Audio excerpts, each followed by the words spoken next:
Coach, but back to back, it's got to be sweet. That's the goal. That's the mission. You guys accomplished it. And here you are basking in the glory a few days later after the state championship. How's it felt this week? And take me through the whirlwind of a week you've had. Oh, man, like you said, obviously feels good. I really probably didn't get to, enjoy it until, I probably say Sunday at like 4:30, you know what I mean? Because in the moment, you're like the leader, so you worried about getting to the bus on time, getting the food, getting in and out the locker room, all those things, man. But again, it feels good. It feels great, like you said, for the guys, for the coaches, everything, man. Again, you achieve your goal that you set out. Again, like you said, probably didn't dawn on me till Sunday. Was there a point when you laid the head down on the pillow late Saturday night or woke up Sunday and you said, wow, it's done, back-to-back, goal accomplished, state championship again? What was the point where you kind of pinched yourself and said, all right, I can exhale? Because there is so much pressure, all you football coaches, your staff, your players, especially when you have a program like yours at Freedom. And there's been a lot of great programs here that have accomplished either the back-to-back or won multiple championships. You guys help us now in Class 6. You look at Maury in Class 5, getting some revenge against Stonebridge. Phoebus has won 3 in a row. We had Riverheads win 7 straight, but there's a lot of good programs across the entire state. Liberty Christian was undefeated. I think everybody that won it except the Class 1 champ in Galax was unblemished here. Take me through just kind of the point where you kind of said, all right, now I can relax, if you will. That relax word is, as I think Aaron Rodgers once said. Truthfully, it really wasn't until, the last pass they completed and the young man, fell in bounds on the ground to catch it. Then you're like, all right, it's truly over. And you kind of like, all right, we won. So again, probably the same as everybody else. It was that moment. Up until then, you can't ever relax. Again, anything is possible in this game that we play, we love, we coach. So same moment, once, number 19 caught that pass in bounds and there's no more timeouts, no opportunity to get out of bounds. I was able to exhale and say, it's done. Certainly going into the 2023 season, after you had the end of the 2022 year, you beat Madison rather impressively to win the state championship at Old Dominion, and you had a lot of those components back. Certainly the likes of your quarterback and Tristan Evans, who we'll get to, and Jeffrey Overton Jr. and Carlton Juju Preston, who we thought would not be with you, came back, and some other great receivers, defensive standouts as well, for which I think get a little bit not enough recognition and just due, which hopefully we can do during this podcast. But you go into the new season. What was your feeling as far as expectation level? Certainly you want to go win it again, but you want to have this team distinguish itself from the 2022 team. What was sort of the message and discussions you had amongst your coaching staff and your players as you geared up for the summertime and practice in August and that first game? Well, truthfully, like you said, just a culture habit. It's not about trying to distinguish yourself from last year's team. It's about, you got to be the best version of you for this year. And some of the guys, the message was, obviously you're good enough to play at Freedom High School. Now you got to start working on the best version of yourself, and, we'll become a better team. We had some guys that had to step in on the offensive line and fill spots. We had to, guys step in for Kelly Timone, step in where TJ Bush was. Big Juju had to play defense. Jakai Hughes stepped into a full-time role for Kendall Bannister. And then, Maui was able to step in at guard. So the people that we replaced, they're guys that stepped in. We had to find out what we had. And then we have a good team returning. I felt it was important that we played good teams early to kind of make us have to, be dialed up, lock into what we're trying to achieve and, do things right football wise. So, scrimmaging, Louisa, and then, playing Verona, playing DeMatha, scrimmaging a Dunbar, who won the DC championship, playing Coolidge, who won the, gravy part of the DC championship. So we tried to make sure we challenged ourselves early as a program, as a team, so that we had to do things right. Well, let's talk about that schedule there, because you go into the season, it's a different schedule than your 2022 team that won the championship, went undefeated, and set a Virginia High School League record for most points in the season. So certainly any discussions about, greatest teams, that has to include that when you set a record like that. But you didn't play Coolidge. You had Verona, which was a game you were sort of cruising, and I watched them the week before against Indian River, 13-0 shutout, and the game got a little close. The score could be deceiving, but they got good athletes, and they fought back, and your kids answered the call. You have that break because you have the DeMatha game, where it starts, it stops, it starts up again. Take me through that whole, because there's a lot of talk in the DMV area, Woodbridge up to DC, about public, private, high school. did you kind of have to try to tone some of that down with all the chatter, the outside noise, which I'm sure is always the challenge for you all as coaches to keep everybody not distracted from social media, all the discussion, who's better, whatnot, because you don't want to lose sight of the bigger picture, right? How'd you kind of handle that whole process and that little time frame, if you will? Well, like you said, it was a different situation because, well, one, the game came about from us scrimmaging 2 years ago. Me and Coach McGregor got a good relationship, so it came from a good place. This year we was able to make it a game, and then, like you said, you in it. You're having success Friday night. Then you get the storm, and then you're like excited about the opportunity. Come back Saturday, you start off well, offensively, defensively, and you take the lead and then you're right back. So there's a lot of peaks and valleys as far as emotionally for us. I do believe, like you said, it's always a misconception that, everybody at a private school is better than everybody at a public school. And just that's not true. I mean? Every player at a private school is, better, or, I mean? In some ways they're getting better opportunities. So just, show people in my community, our school, that's, you can do everything you want to do right here. So that was important for us. Win, lose, or draw from a competitive standpoint. Again, just blessed that we was able to, be able to be competitive and do the things that we do well and be successful. But again, like you said, we feel like it's a missed opportunity, for all people involved, us, my players, everybody. How do the kids feel about the whole thing? Because you had a little bit of a break there. You didn't play for about a good solid, 2 weeks or so? Well, we actually just had 1 week of bye. Well, Okay, like you one said, week. yeah, we had 1 week off of bye, and then we played Garfield. So again, like you said, you're right, 2 weeks because we didn't play a full game, but we still were practicing and preparing. So I mean, we end up having a bye the very next week, and then having to play Garfield after that. So again, probably a little bit of a blessing from a standpoint where you didn't play, but we would have much rather had the opportunity to finish because we still practiced all week, preparing to play the game. As you go through the Cardinal district schedule and the teams that you were slated to play, as far as in your area, you beat the Garfields, the Forest Parks, a bunch of these teams are scrolling across our ticker here, Woodbridge, so forth. You did have another game at the end of the year, St. Michael, the Archangel, which I know you talked about in your post game pressure. Pretty cool to have that at the end of the year as sort of a springboard towards the postseason. What were you finding out that was different about this team? You mentioned you don't have to distinguish this team from the 2022 team. What were you finding out that was unique or different about this brand of team as you were gearing up for the playoffs as opposed to last year and other Freedom teams you've had? Well, again, I thought this year, we were going to be a little bit more physical up front on the offensive line because we returned so many guys. Also, just defensively, I was excited. Where all four linebackers 2022 were first time starters coming into this year, they're second year starters. So I think you saw a huge jump in experience and play for them. And then, like you said, on offense, again, all the skill guys are bigger, faster, stronger. You come back, you come back with your quarterback that's been there, done that, knows everything. So again, it's just all the parts, were there to continue to be successful. It allowed us to be a lot more diverse offensively because everybody had done it. So you could add more wrinkles and stuff. You could add in little nuances, and didn't have to worry about it being a major setback. Certainly, you begin the playoff journey and you play some teams during that run that you're familiar with. Again, the Colonial Forge game in the second round, and there's a little bit of a relationship there. Coach Brown, of course, pretty well. So as you get ready for the region championship, and you've got Battlefield and their defense is doing what they're doing. Was there much you had to say to this group? Because you've heard about, is there a defense that can maybe contain your offense and what you do on offense?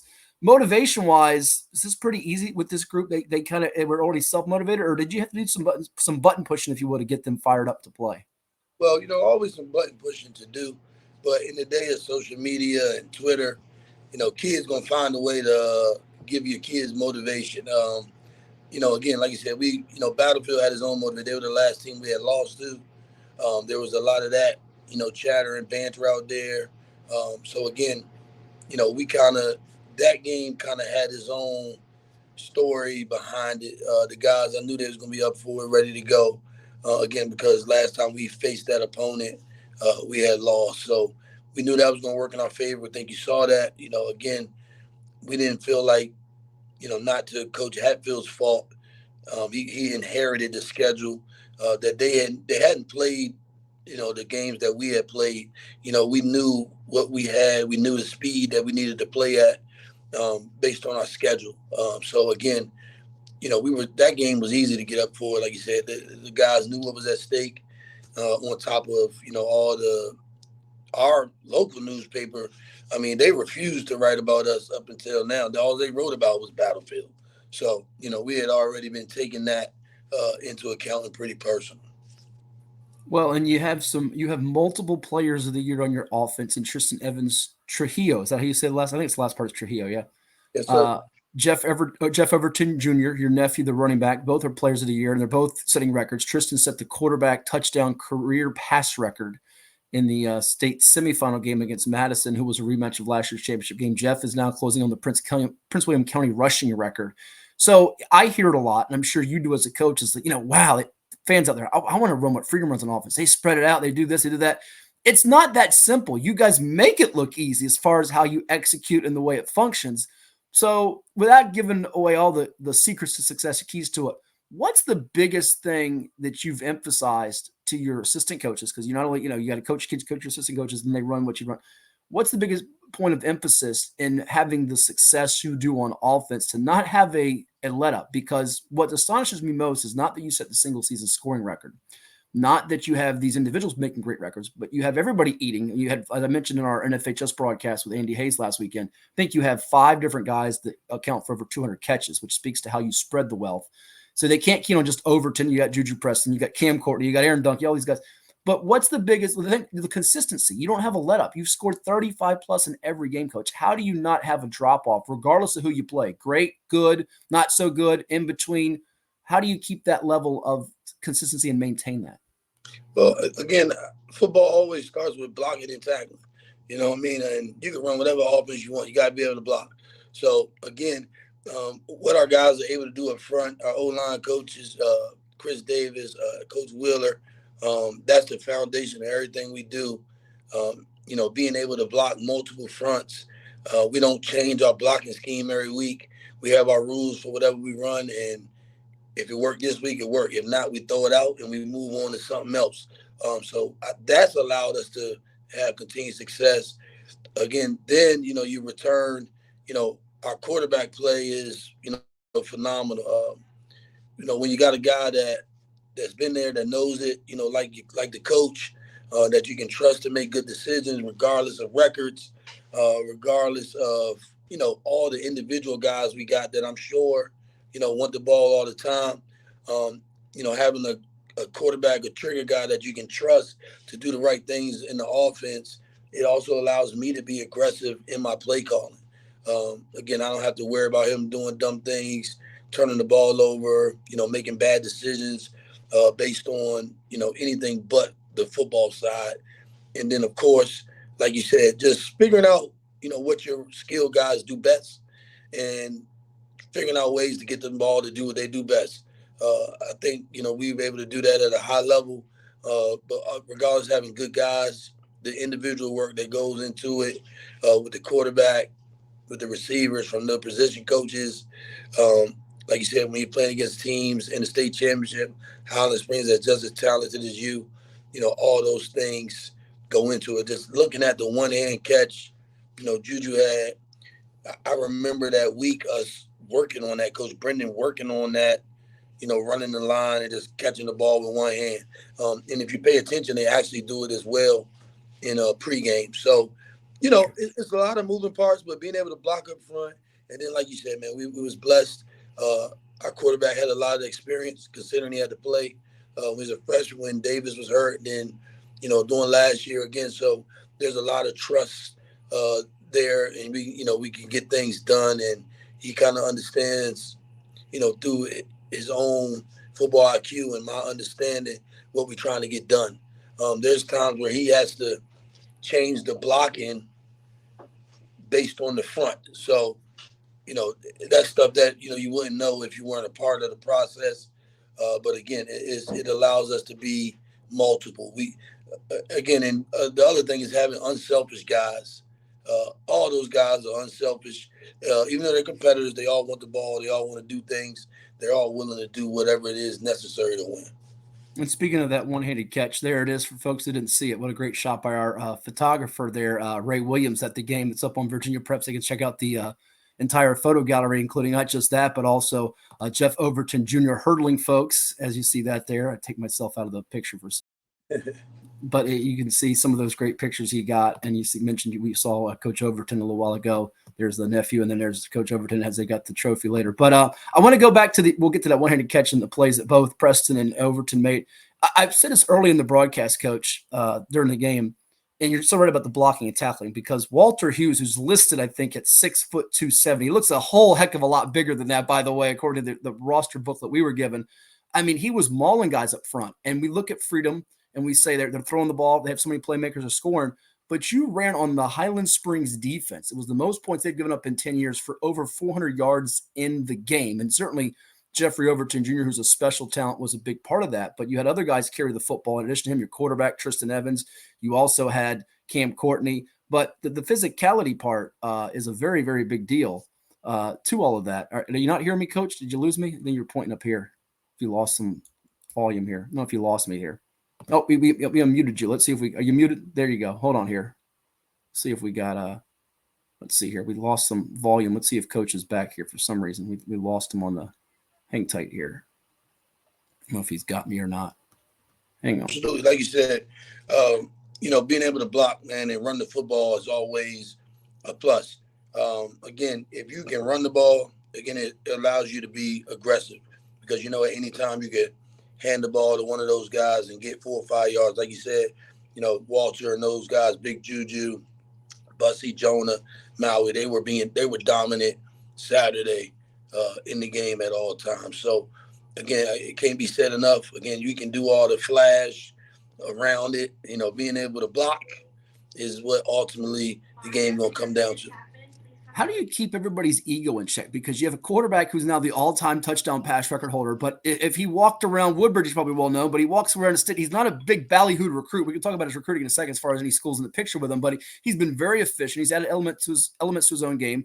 You got a receiver going to Clemson, and one day he can be your go-to guy. One day he can be just another guy. Jeff Overton can run for 200, 300 plus, or you can go a game where he doesn't touch the ball. I mean, you have so many weapons, and it'd be easy to say, let's be selfish, want more. How have they all bought in and not gotten away from the team concept and try to make it bigger than them? Has that at all been a challenge for you, or did you nip it right away?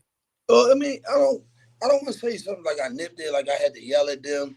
They're all competitors, so everybody's going to want to affect the outcome.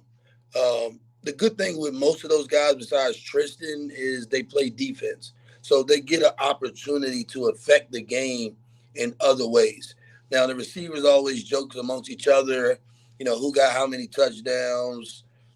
Jeff, luckily, is the type of running back. He can affect the game, whether he's running or catching passes, because really he usually only, got, 10 to 14 carries a game.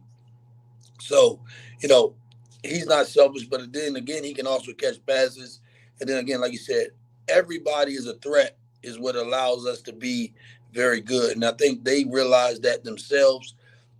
It's not an ego check thing, because they all have their days, as you would expect as competitors, but they keep the main thing in sight. You know what I mean? So, again, there's games where guys get frustrated. They want the touchdown, or they rather, do this or do that. But they keep the main thing in sight, the main goal. So that shows a lot of maturity. So, again, it really is not a matter of me getting them in check by having to yell at them. It's them coming together as a group and understanding whatever we got to do to win the game, we're willing to do. And they definitely showed that Saturday. All right, be honest with me, Coach. A few more minutes, we'll let you run. We appreciate you coming on for this edition of On the Hash with Hatfield. Let me ask you as far as we lost you again here a second. Hold on one, Coach. We'll get this figured out. All right, we've got Coach Overton back, having some technical difficulties, but we appreciate him for a few more minutes here. Be honest with me now, Coach. Beginning of the year, we saw Freedom and Highland Springs be on the same side of the bracket, state semifinals. They changed it. The classifications, the regions, I should say, got together and changed it. How much did it kind of pique your interest, your guys, your staff, as far as, all right, they're defending state champs, we're defending state champs, we might settle this thing at UVA now for the championship as opposed to the semifinal round? And you know what a great program Lauren Johnson has, and this is nothing against Madison, Battlefield, other great teams around Nova, South County, fill in the blank, like Braddock, those schools. But you knew this was going to be kind of the ultimate measure, knowing what they've done, what your team has done, and kind of best versus best, right? Yeah, absolutely. I mean, again, it's something I refused to acknowledge until we got there. Even the week before, my AD, people in my school, my parents kept asking me about accommodations and arrangements for the state championship, and I just refused to make any until we win the first game. So, it piques your interest as a competitor, what everybody perceives as the two best teams, but you got to prove that too. And I'm sure Lake Braddock, Thomasdale, Manchester, Battlefield, Colonial Forwards weren't ready to concede that we were the two best teams. So, obviously as a competitor, you look at it, you say, oh, coaches, you talk about it. But again, you can't forget what happened in between then and there. For sure. Now, you go into this game. It's funny. Our prediction was 35-27. It was almost right on the button there. It ended up being that for three quarters. You ended up winning it 42-34. Anything in the game at all surprised you as far as what played out? And you had to be super thrilled with what your defensive guys did as Highland Springs was coming back. You had some key plays throughout this game. Shakai Jackson Hughes with a big pick six. Cam Courtney had a big pick. You got some timely stops, and you needed knowing that would be crucial, having so many guys going both ways, right? Always. And the thing is, like you said, I felt like we were being dominant on defense. They got a punt return, and then they got, the quarterback scramble. They got the block punt. So I felt like the kicking game let us down more than the defense. I was actually impressed with the defense and how well we were able to stop the run for almost the entire game. Again, I felt like watching film from Highland Springs before, that in this game they would run the quarterback more, and they did. So this week during practice, we had a separate scout book for quarterback run plays, and it ended up being, what ended up happening. So, I was very impressed with the defense. Nothing that I didn't suspect. I knew we would have success on offense. It's just a matter of, like you said, how the defense is going to hold up, and we always try to start fast no matter what. 264 yards and 2 touchdowns on 31 carries for Jeff Overton, the hurdle. Has this young fella done anything to impress you yet this year? Because I know you all have a high standard. You, his dad, he's starting to reach a new territory now, Coach. Yeah, man, like you said, he's impressive every time out. Again, another kid that does it without a lot of nonsense, does what you ask him, has a good attitude 90% of the time. And again, like you said, we joked about it, during the Thanksgiving holidays, man. He's probably the best combination of all of us. What I had, Jeff had, Howard, Dion had. He's probably all of it, combined.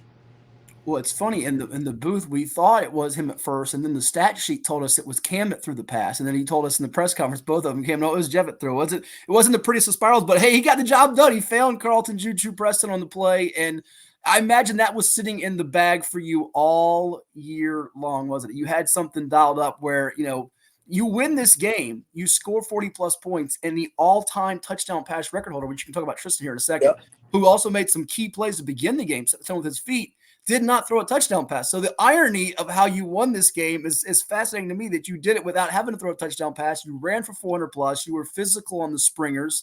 And, you said something I thought, too, in the postgame press that was so true. Highland Springs always seems to have as many, if not more, athletes than everybody else, but you guys are able to match them even without the depth in terms of number of bodies, the quantity that they have. You had the quality, and they came through when they needed it. Yeah, and like you said, it's, again, man, part of, being unselfish and us willing to win how we have to. The crazy thing is the week before, Jeff threw one of the ugliest passes I've ever seen in my life versus Madison. We practiced it more this week, but you was there. If his daddy can win a state championship playing quarterback, as terrible he was at throwing, we okay taking a couple of chances with Jeff throwing the football. And like you said, it's just really us being in that defense. When Tristan was in, they were laying back, playing off, kind of not letting us get behind them. you know what I mean, trying to make us slow walk the ball down the field. When we got in our monster set, the corners came up, played press. As I said, again, that's just not realistic to think you're going to be able to do versus those guys. Had they done the same thing, when Tristan was in, we would have been just as aggressive. It's just, I think, in respect to the receivers and to what they thought, Tristan could do passing. But again, like you said, that's what makes us special. Any way we got to do it, we can get it done, and we're willing to do it that way. Well, last two, Freedom, we could talk with you all day. I'm sure we'll follow up here at some point in the offseason to look at the 2024 Freedom Eagles, probably 2025 too. But Coach, you have a lot of unsung heroes on this team. You have certainly some marquee names that we've talked about with Preston, who's committed to Clemson. Jeff's got a slew of offers, and that list is only going to grow, obviously. I know we got Ohio State here in the last week. And some others that are returning for you. But kind of shout out for me some of the seniors you can, some of the unsung heroes, the guys that you will lose, where they might be headed to college and what they've meant to your team. Because on defense alone, the Jewel Harrises, the Isaiah Harpers, the EJ Reeds, not enough guys probably get enough of the limelight. And you mentioned some of those blockers up front, like the Fugas and whose older brother was a stud for you guys. And obviously we talked about Walter Hughes. They are a key, reason why you've won back-to-back here and been so strong and dominant these last 2 years. I mean, absolutely. One of my guys, Ticket, man, number 8, Jewel Harris, we're going to miss him, man. He's been dominant the last 2 years. Just last year, TJ was doing it as well, man. Not just what he brings to the game every week, his energy, but just miss having him around. As a coach, sometimes you need kids that make you laugh and, make lighten the mood for everybody. And Ticket, Jewel Harris has been that. Like you said, other guys that don't get some of the shine. We got a guy, Raymond Rodriguez, who played in this game, number 21, man, just a kid that done everything we asked him for 4 years. It was never a me guy. It's always about everybody else. The things he does for us on special teams. I don't feel like EJ is unsung, man. EJ has earned everything he got. But if I had to, those guys stepped in and filled some big shoes. And Kelly Timone, our nose guard, juggernaut, man, first-year starter, turned out to be a really good ball player for us. And Aaron Duncan, unfortunately, got hurt in the final, but I thought he had really elevated his game on the defensive side of the ball throughout the playoffs. The rest of the guys, man, Tristan, Courtney, EJ, man, they do what they always do. Walter, Big Juju, man, they are who they are for a reason. And that's because they always show up. You definitely win a lot of ball games and keep churning guys out to the next level, whether it's the TJ Bush to Liberty, Kendall Bannister to an Ohio, EJ Reed to Wake Forest, and you got obviously some guys coming back, some more that we moving on to the next level. So to finish up with you, what's next for you? How are you going to spend your off season, your winter, your holiday time, as you prepare for the spring and then the gearing up for the 2024 season? I know the conversations and debates and discussions will rage on. Is this Freedom team the best team? Is it better than 2022? And can 2024 be better than 2022 and 2023? So what's your answers to all those things that get posed your way, and how will you spend the holidays as you bask in the glory? But that the off season, there's really not a long off season the way you guys have to work, right? Yeah, and there's no off season for me because I got girls basketball. But, again, I told it before, this team did some things better than last year's team. Again, like you said, I know the points weren't there, but that's because, again, we had 3 games where they were running the clock in the second quarter. You know what I mean? So we really were limited in time and what we could do at times. But this group, I told them once they won again, they got to go down as the best. I thought this year for sure we had more depth than we had last year on both sides of the ball. I'm not going to put the pressure on the guys yet about being better than this group. This senior group has done something that's phenomenal. There's a lot to live up to. I hope that it trickles down throughout our program and that we have this opportunity again. But again, man, like you said, they've done something special. It's amazing to watch them do it. But like you said, we'll be right back at it after the winter break, lifting, doing all the things we have to do. Some guys came. We went down there and played that great Thomasdale girls basketball team. And some guys from Highland Springs was there just to make sure they saw me get my butt whooped at something. And they told me, but we laughed about it and joked. So, we on the basketball, on to, getting all the recruiting stuff done and, looking forward to gearing it up again. Well, it's funny because I'm sure I lied on one sense. I didn't mean to lie to you, but I have one more thing to bring up to you. You are double duty as girls basketball coach too at Freedom, so you're a busy man in the winter, like I am. The overlap, which drives me crazy. We need to. I'm a big believer, Coach, on how you feel about it. And this is, I don't know how we would tweak with the playoffs. Maybe you start a week earlier, you get rid of the buys or something. I don't like going to 4. I think 6 is the right number as opposed to 8 per regions. You give the 1 and 2 seeds buys because it gives you a bye week, gives you something to play for to get a top 2 seed in your region. But I would like to see us end on Thanksgiving weekend. It gives us more time for basketball. We don't have to do all this overlap and you figure out the winter and spring schedules right. But I'm going to get asked this question, so I'll pose it to you here because I know the schedules are set for next year. But everybody's going to say they always want to see a tournament of champions in basketball or in football. Take your top 6 classes. So everybody's going to say who wins the epic Maury Freedom matchup. I know you guys probably can't play next year. Perhaps you can in the next cycle, but something perhaps you guys could discuss or be open to for a scrimmage in the future, dare we say? Is that something you want to address or comment on? Or Yeah, absolutely, man. What people don't know, we actually, our staffs, me and Coach Parker and Coach Preve are actually good friends. We talked this week, up to the state championship. You know what I mean? Okay. I reached out to them. They answered last year. We tried to make a game happen. Oh, I think we lost you for a second, Coach. Hang tight. All right, go ahead. Yep, go ahead. What people don't know is me, Coach Parker, Coach Bree. We even talked the week of the state championship, man. There's some friends that I gained in this profession this year. I reached out to them about playing last year, and they did answer back. The dates just didn't work. Sure. So if it's something we can do, I would like to set up, and you can help me, man. Like that second scrimmage, have like all the good teams from 757, North Virginia, and just do something where it's that second scrimmage like a game.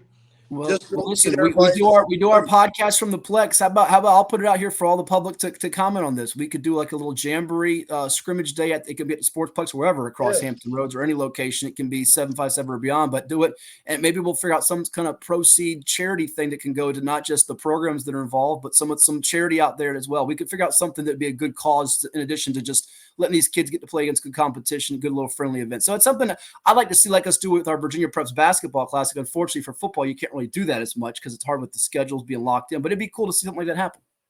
Absolutely, man. I'm willing and want to set something up for sure. Something you talk about, but again, like you said, again, great teams, great matchups. I said it all the time. It doesn't matter if you class 6, 5, 4, 3, maybe 2 and 1 sometime. Mm-hmm. The best teams are the best teams. You know what I mean? Some of those guys are lower classification than us, but they got more players than us. That's just our school demographic. We're Division 6 based on the numbers in the school, but we only pull from a third of our, enrollment. So the best teams are the best teams. Again, so it's always going to be that competitive nature. They want to find out who people are going to compare, but I'm the same way, but it's a mutual respect, man, between me, the Maury coaches, Coach Blunt at Phoebus, even me and him had some conversations this year. It's a mutual respect, man, to all the guys doing it at a high level. Absolutely. Well, awesome job by you and your program, your staff and players and everybody there. I know the Freedom-Woodbridge community is so excited to go back-to-back, 29 straight wins and counting for Coach Overton's Eagles, who are soaring to new heights, back-to-back state championships. They beat Madison at ODU in 2022, and they finished it up here in 2023 with a victory over Highland Springs at UVA. Happy holidays to you, Coach, and a Merry Christmas, Happy New Year, and I'm sure we'll catch up in 2024. Go enjoy the celebration in the rings and everything as you bask in the glory before the season starts for football, and I know you got basketball that'll keep you mighty busy, so enjoy it. Again, I appreciate you. Everything you do, supporting those athletes everywhere. Anybody watching this, man, support the kids. Go like, subscribe to everything Mr. Hatfield got going on. He's been doing it for a long time for our kids, man. Go like, subscribe, send it to family members, run the numbers up. There you go. Thank you so much, Coach. The check's in the mail. I'm only joking about that part. I wish I could give you a check in the mail. And happy holidays to you, and we'll catch up again soon. All right, brother. That's Coach Darryl Overton of the Freedom Eagles. We'll come back, take a time out here and hear from some of our sponsors at the Plex. You're watching On the Hash with Hatfield. Stay tuned. More to come.